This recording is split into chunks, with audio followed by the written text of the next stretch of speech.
Inside the thick concrete walls of one of the United Kingdom's most heavily guarded prisons, a routine morning was unfolding like any other. Inmates assigned to work duty were moving through a recycling workshop, sorting materials under the watchful supervision of prison officers. The facility was HM Prison Frankland, located in County Durham, in the northeast of England. Known for housing some of the country's most dangerous offenders, Frankland is classified as a Category A prison, the highest security level in the British prison system. Only prisoners considered an extreme risk to the public are held there. But on the morning of February 26, 2026, the ordinary rhythm of prison labor suddenly erupted into chaos. Among the prisoners working that day was Ian Huntley, a man whose name had become synonymous with one of the most disturbing crimes in modern British history. As Huntley leaned down beside a crate filled with recyclable material, another inmate approached him quietly from behind. What happened next triggered a full-scale emergency response inside the prison. The attacker struck Huntley repeatedly with a spiked metal pole, delivering brutal blows to his head before staff could intervene. Within minutes, alarms sounded throughout the facility. Officers rushed to restrain the attacker while medical staff fought to keep Huntley alive.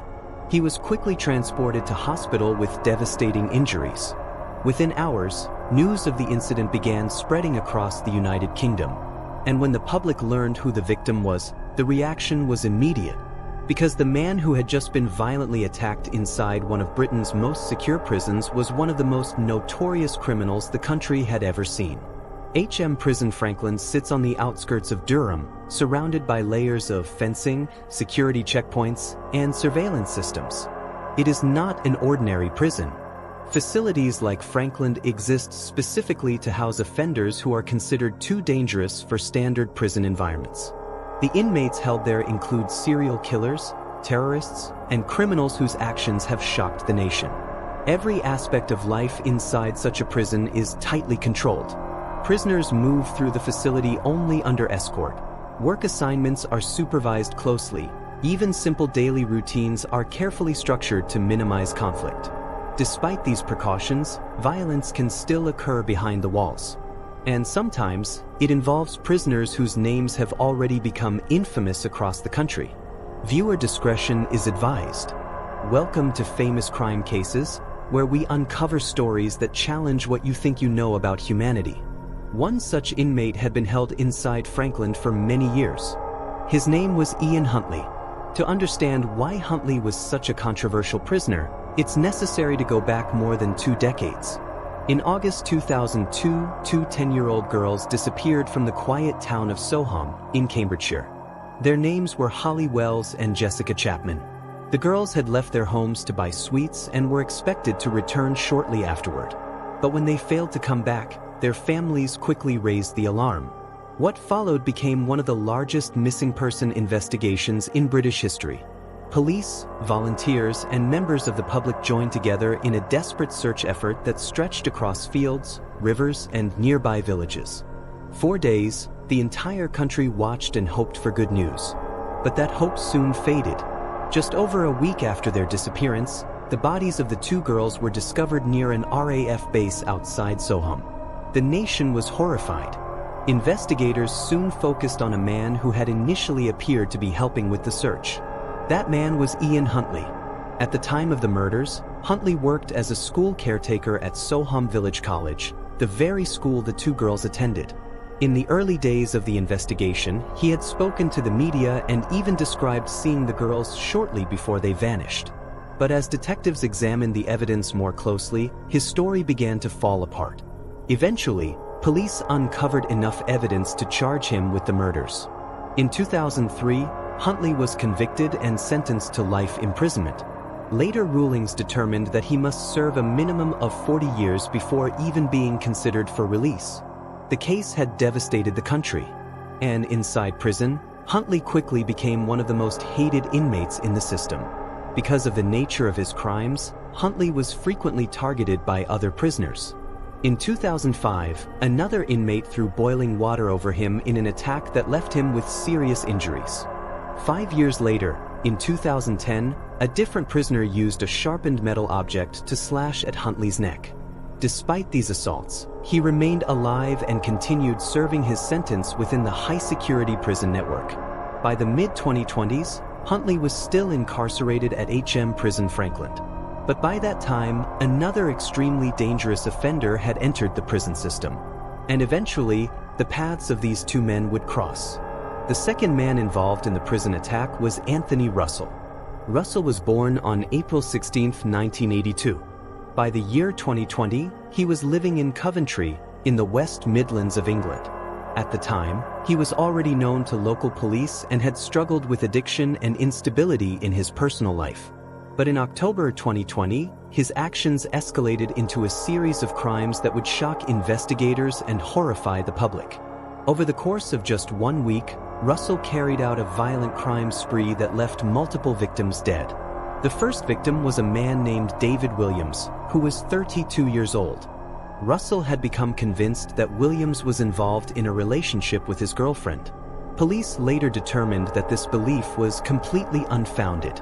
But by the time investigators uncovered the truth, it was already too late. On October 21, 2020, Russell attacked David Williams. Using a lanyard, he strangled him. After Williams stopped moving, Russell concealed the body inside his flat, pushing it underneath a bed. The remains stayed hidden there for several days. When police eventually discovered the body, they documented dozens of injuries. But Russell's violence did not end there. In fact, the situation was about to become even more horrifying. 2 days later, David Williams' mother, Julie Williams, began to worry. Unable to reach her son, she contacted West Midlands Police and reported him missing. Julie simply wanted to find her son. But investigators later believed that Russell contacted her and admitted what he had done. The meeting took place inside Julie's home in Coventry. What followed was another brutal attack. Russell assaulted Julie Williams with extreme violence. When police eventually entered the property, they found her lying on the living room floor. She had suffered more than 100 injuries. By that point, Russell had committed 2 killings. But the violence was still not over. After leaving Coventry, Russell began moving between towns across Warwickshire in an attempt to avoid capture. During his escape, he approached an elderly man at his home, asking for directions. When the man turned away momentarily, Russell struck him with a brick, causing severe head injuries. Russell then stole the victim's Ford C-Max and drove away. Not long after that, he arrived in the town of Leamington Spa. It was there that he met Nicole McGregor. Nicole McGregor was 31 years old. She was also pregnant. According to evidence later presented in court, Nicole told Russell about the pregnancy and even showed him a scan image of her unborn baby on her phone. The two had only met shortly before the attack. But Russell convinced her to walk with him toward a wooded area called Newbold Common. Prosecutors later suggested that he lured her there with promises of drugs. Once inside the woodland, Russell attacked her. Afterward, he killed her by applying pressure to her neck. Her body was dragged through thick undergrowth and abandoned near the River Leam. 3 days later, her remains were discovered. Investigators also learned something deeply disturbing. After Nicole disappeared, Russell approached her partner and pretended to help search for her.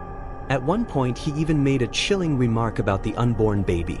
By then, he already knew she was dead. By late October 2020, police were dealing with a rapidly escalating crisis. 3 victims had now been identified. Authorities launched a large-scale search across multiple towns.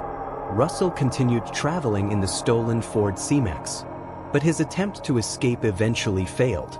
In the early hours of October 30, 2020, police located the stolen car near Burton-upon-Trent. Officers approached cautiously. Inside the vehicle, they found Russell asleep in the back seat. He was arrested immediately. When first questioned by police, Russell remained silent. At one point, he even kept a blanket pulled over his head during interviews. But later, he admitted responsibility for the killings. Russell pleaded guilty to the murders of David Williams, Julie Williams, Nicole McGregor. However, he denied one major charge related to the attack on Nicole McGregor. Because of that denial, part of the case proceeded to trial. The proceedings were held at Warwick Crown Court. During the first trial in February 2022, the jury was unable to reach a verdict on one of the charges. After hours of deliberation, the jurors informed the court that they were deadlocked. A retrial was ordered. Just 1 month later, the case was heard again. This time, the jury returned a unanimous guilty verdict. In March 2022, Russell was sentenced.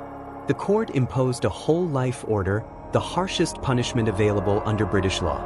This sentence means that the offender will never be eligible for parole. During sentencing, the judge described Russell as extremely dangerous and manipulative. Russell refused to attend the hearing. Prison staff reported that attempts to transport him had created dangerous situations. From that moment forward, he would spend the rest of his life inside the prison system. Eventually, he was transferred into one of the UK's highest security facilities, the same prison where Ian Huntley was already being held. By the mid-2020s, both men were incarcerated at HM Prison Frankland. Inside the facility, prisoners sometimes carry out supervised work duties. One of those duties took place in a recycling workshop, and it was there that the two offenders would ultimately cross paths. On the morning of February 26, 2026, several inmates were working inside the workshop. Among them were Huntley and Russell. At one point during the work shift, Huntley bent down beside a crate. Moments later, Russell approached him from behind.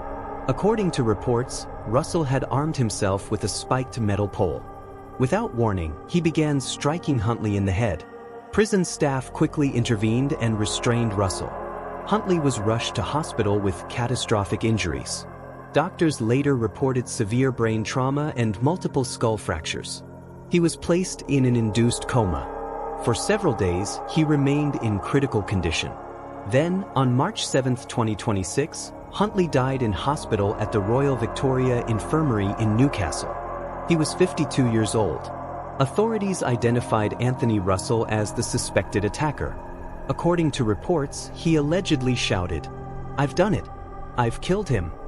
Some sources suggested that Huntley had previously attempted to bully Russell inside the prison. If that was the case, the situation ended in a way Huntley may never have expected. Police launched a full investigation and began preparing a case file for the Crown Prosecution Service. Additional charges could still be considered. News of Huntley's death quickly spread across the United Kingdom. The reaction was divided. Some people expressed satisfaction, believing that Huntley had received a form of justice. Others pointed out a more complicated reality. The man accused of killing him was himself a convicted triple murderer serving a whole life sentence. In other words, this was not a story of heroism or justice. It was the result of two extremely dangerous individuals encountering each other inside one of the most secure prisons in the country. Prisons like Frankland exist to keep society safe from offenders who have committed the most serious crimes. But removing someone from society does not erase the danger they pose. It simply means that danger now exists within prison walls. And when individuals capable of extreme violence are placed in the same environment, incidents like this can occur. In places like Frankland, the reality can be unsettling, because sometimes it becomes a situation where monsters are locked away with other monsters.